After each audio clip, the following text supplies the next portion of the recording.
నమస్తే, welcome to hit TV. నేను నరేష్. అఖండ సినిమాకి సంబంధించి వారం కింద ఒక వాయిదా, ఇప్పుడు మళ్ళీ సినిమాకి సంబంధించినటువంటి ప్రీమియస్ టికెట్ హైక్కి సంబంధించి టికెట్ హైక్ చేయాలని చెప్పేసి ఆల్రెడీ జీవో ప్రభుత్వం పాస్ చేసింది. ఇప్పుడు హైకోర్టు నిలిపివేస్తూ సినిమా నిర్మాణ సంస్థకి అలాగే ఫిలిం డెవలప్మెంట్ కార్పొరేషన్కి నోటీసులు జారీ చేసింది. ఇదే అంశం మాట్లాడదాం. మనతో పాటు ప్రముఖ హైకోర్టు అడ్వకేట్ నరేష్ సుంకర్ ఉన్నారు. నమస్తే అండి. నమస్తే. ముఖ్యంగా సినిమాకి సంబంధించి వారం కింద టెక్నికల్ ఇష్యూ, ఇప్పుడేమో హైకోర్టు ఉత్తర్వులు ఇచ్చింది, నోటీసులు. ఏం చెప్తారు దీనిపైన అఖండ విషయం?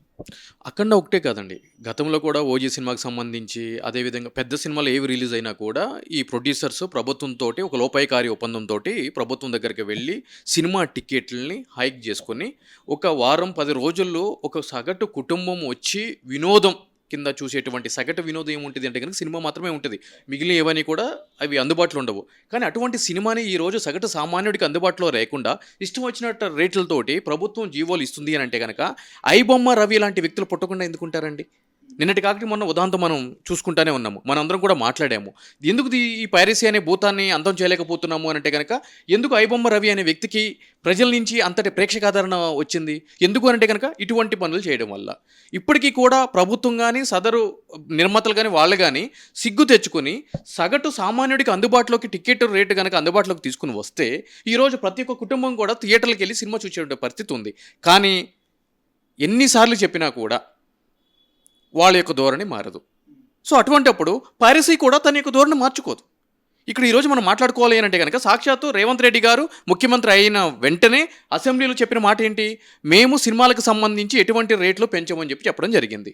చెప్పిన వెంటనే కూడా మళ్ళీ సినిమా రేట్లు పెంచడం మనం అందరం కూడా చూస్తూనే ఉన్నాము. ఓజీకి సంబంధించి ఈ విధంగానే సినిమా రేట్లు పెంచితే కనుక హైకోర్టుకు వెళ్ళడం జరిగింది. హైకోర్టు పెంచిన జీవోని సస్పెండ్ చేయడం జరిగింది. ఎందుకు అనంటే కనుక 2017లో 2021లో కూడా తెలంగాణ హైకోర్టులో పబ్లిక్ ఇంట్రెస్ట్ లిటిగేషన్ ఫైల్ చేయడం జరిగింది. ఈ సినిమా టికెట్ల రేట్లు ఎక్కువగా ఉన్నాయి, సినిమాటోగ్రఫీ యాక్ట్ ఏదైతే కనుక ఉందో ఆ యాక్ట్కి వైలేట్ చేసే విధంగా ఉంది. అదేవిధంగా ఈ పిఐఎల్ పబ్లిక్ ఇంట్రెస్ట్ లిటిగేషన్లో హైకోర్టు ధర్మాసనం వారు సినిమా టికెట్ల రేట్లు ఏ విధంగా ఉండాలి అని చెప్పని క్లియర్గా ఒక పట్టిక అనేది ఏర్పాటు చేయడం జరిగింది.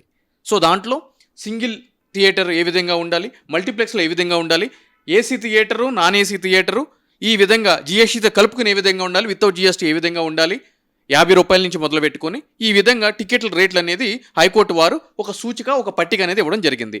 ఆ యొక్క హైకోర్టు ధర్మాసనం వారి యొక్క ఉత్తర్వులను తొంగులో తొక్కుతూ ఈరోజు ప్రిన్సిపల్ సెక్రటరీ హోమ్ డిపార్ట్మెంట్ నుంచి కూడా టికెట్లు పెంచుతూ జీవోలు అనేది వాళ్ళ ఇష్టమే కాబట్టి రిలీజ్ చేయడం జరుగుతుంది. సినిమాటోగ్రఫీ యాక్ట్ ఏం చెప్తుంది అని అంటే కనుక district collector is the competent authority అని చెప్పని అంటుంది.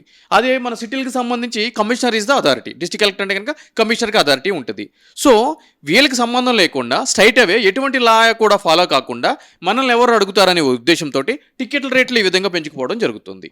సో కాబట్టి ఈ విధంగా పెంచినప్పుడు ఎవరైతే గనక సమాజంలో ప్రశ్నించే తత్వం ఉన్నటువంటి వ్యక్తులు ఉన్నారో వాళ్ళు హైకోర్టుకు వెళ్ళడం జరుగుతుంది. ఆబ్వియస్లీ కేసు వేసి ఉత్తర్వులు తెచ్చుకోవడం జరుగుతుంది. ఆల్రెడీ ఓజీకి సంబంధించిన కేసు పెండింగ్లో ఉంది. అంతకుముందు 2021, 2017లో పబ్లిక్ ఇంట్రెస్ట్ లిటిగేషన్ సంబంధించిన ఉత్తర్వులు ఉన్నాయి. వాటిలన్నింటినీ కూడా తొంగలో తొక్కుకుంటూ మళ్ళీ అగైన్ మీరు టికెట్ల రేట్లు పెంచితే సగటు సామాన్య కుటుంబము సినిమా ఏ విధంగా చూసేటువంటి పరిస్థితి ఉంది? ఈరోజు మీరు అఖండ 2 గురించే మాట్లాడుతున్నారు. నేను అఖండ 2 గురించే కాదండి, ఇక రిలీజ్ అవ్వబోయేప్పుడు సంక్రాంతి పండుగ వస్తుంది. ఈ పండుగని ఉద్దేశించుకుని ఎన్నో సినిమాలు రిలీజ్కి క్యూ కడుతున్నాయి. అట్లన్నింటి పరిస్థితి కూడా ఈ విధంగానే ఉంటుంది. అంటే ఈరోజు మీకు ప్రభుత్వం ఏర్పడడానికి కొన్ని కోట్ల రూపాయలు సినిమా రంగం నుంచి మీకు అందుతున్నాయి. అందినప్పుడు ఏం చేస్తున్నారు? క్విడ్ ప్రోకోలో వాళ్ళ సినిమాలు రిలీజ్ అయినప్పుడు మీరేం చేస్తున్నారు? సినిమా టికెట్లు పెంచుతున్నారు. మోసపోయేది ఎవరు? నడ్డి విరిగేది ఎవరికి? సామాన్య ప్రేక్షకులకి. ఈ దిశగా ప్రభుత్వం ఆలోచన చేయాలి కదా. చేయకపోతే ఏం జరుగుతుంది? మీలాంటి నాలాంటి సామాన్య ప్రేక్షకులు ఈరోజు ₹500, ₹1000 పెట్టి సినిమా చూసే పరిస్థితి ఉందా? మీరు నేను ఒక్కళ్ళు వెళ్తే ఊరుకుంటారు ఇంట్లో వాళ్ళు? నువ్వు ఒక్కడో ఎంజాయ్ చేస్తావా? మరి మేమైపోవాలంటారు. నలుగురిని తీసుకెళ్లాలంటే కనుక ₹2000. పాప్కార్న్ రేట్ ఎంత? కూల్ డ్రింక్ రేట్ ఎంత? ₹3000 పెట్టాలి అని అంటే కనుక వచ్చే జీతాలన్నీ పెంచబోమని ఇదే ముఖ్యమంత్రి కూడా చట్టసభలో చెప్పడం జరిగింది. ఎగ్జాక్ట్లీ నేను అదే చెప్తున్నానండి. సాక్షాత్తు రేవంత్ రెడ్డి గారు అసెంబ్లీలో సినిమా టికెట్ల రేట్లు పెంచము అని చెప్పని అంటున్నారు. అంటే ఆయన ఇంటెన్షను క్లియర్గా క్లారిటీగా నిబద్ధతతో కూడినటువంటి కామెంట్లు చేశారు. కానీ ఆ సీట్లో కూర్చోవాలి అని అంటే గనక ఇటువంటి పెద్దలకి రేవంత్ రెడ్డి గారు కూడా అతీతం కాదు, తల వంచాల్సిందే అని చెప్పని ఇప్పుడు చూస్తే నాకు అర్థమైంది. పొలిటికల్ ఇన్ఫ్లుయెన్స్ ఉందంటారు. 100% ఫైనాన్షియల్ ఇన్ఫ్లుయెన్స్ ఉంటుంది, పొలిటికల్ ఇన్ఫ్లుయెన్స్ ఉంటుంది. ఈరోజు పెంచకపోతే కనుక ప్రభుత్వం రన్ అవ్వాలి అంటే కనుక దానికి కావాల్సినటువంటి ఫండ్స్ కానీ, ఇప్పుడు ఎలక్షన్స్ రావాలన్నా, ఏదైనా ఒక కొత్త ప్రోగ్రామ్ని ప్రజలకు తీసుకెళ్లాలన్నా కూడా ఏం కావాలి? ఫైనాన్షియల్ రిసోర్స్ కావాలి. ఎక్కడి నుంచి వస్తుంది? సినిమా ఇండస్ట్రీ నుంచే రావాల్సినటువంటి పరిస్థితి. అదొక ప్రధానమైన వనరు. మరి అటువంటి వాళ్ళని దూరం చేసుకుంటే ఈరోజు ఫండింగ్ ఎవరు ఇస్తారు? మరి రేపు ఎలక్షన్స్ ఉన్నాయి, జిహెచ్ఎంసీ ఎలక్షన్స్ ఉన్నాయి, స్థానిక సంస్థల ఎలక్షన్స్ ఉన్నాయి, ఇప్పుడు పంచాయతీ ఎలక్షన్స్ జరుగుతున్నాయి. ఈరోజు ప్రభుత్వాన్ని కాపాడుకోవాలి అంటే కనుక ఆర్థిక వనరులను చాలా ఇంపార్టెంట్. ఆర్థిక వనరులు ఎట్లా ఉంటాయి? మళ్ళీ ప్రజల నుంచి దోసుకోవాలి.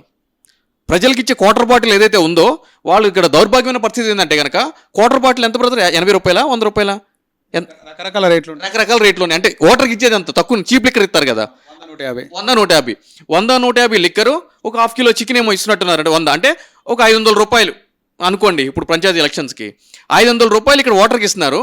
ఇక్కడ 150 రూపాయలు ఉండాల్సిన టికెట్ని 500 రూపాయలు చేస్తున్నారు. అంటే 350 రూపాయలు దొబ్బుతున్నారు మన జేబుల్లోకి వెళ్ళి. క్లియర్ లెక్క సరిపోయింది. అడ్వకేట్ కూడా ఆయన హైకోర్టును అప్రోచ్ అయినాడు. ఏం చెప్తారు దానిపైన? అదేనండి, ఈరోజు మాలాంటి న్యాయవాదులు గొంతు ఎత్తకపోతే ఈ దోపిడీకి అంత ఉండదు. ప్రజలు ఎప్పుడు కూడా ప్రశ్నించే తత్వం కోల్పోతున్నారు. అందు గురించి ఇవన్నీ జరుగుతూ ఉన్నాయి. ప్రజలకి ఏం కావాలి? ఎలక్షన్ వచ్చినప్పుడు మాకు 2000 ఇస్తున్నావా, 3000 ఇస్తున్నావా, క్వార్టర్ ఇస్తున్నావా, చికెన్ ఇస్తున్నావా, మటన్ ఇస్తున్నావా, చీరలు ఇస్తున్నావా, అని ఇస్తున్నారు. ఎవడైతే ఏంది భయ్, ఎవడొచ్చా చేసేదేముంది?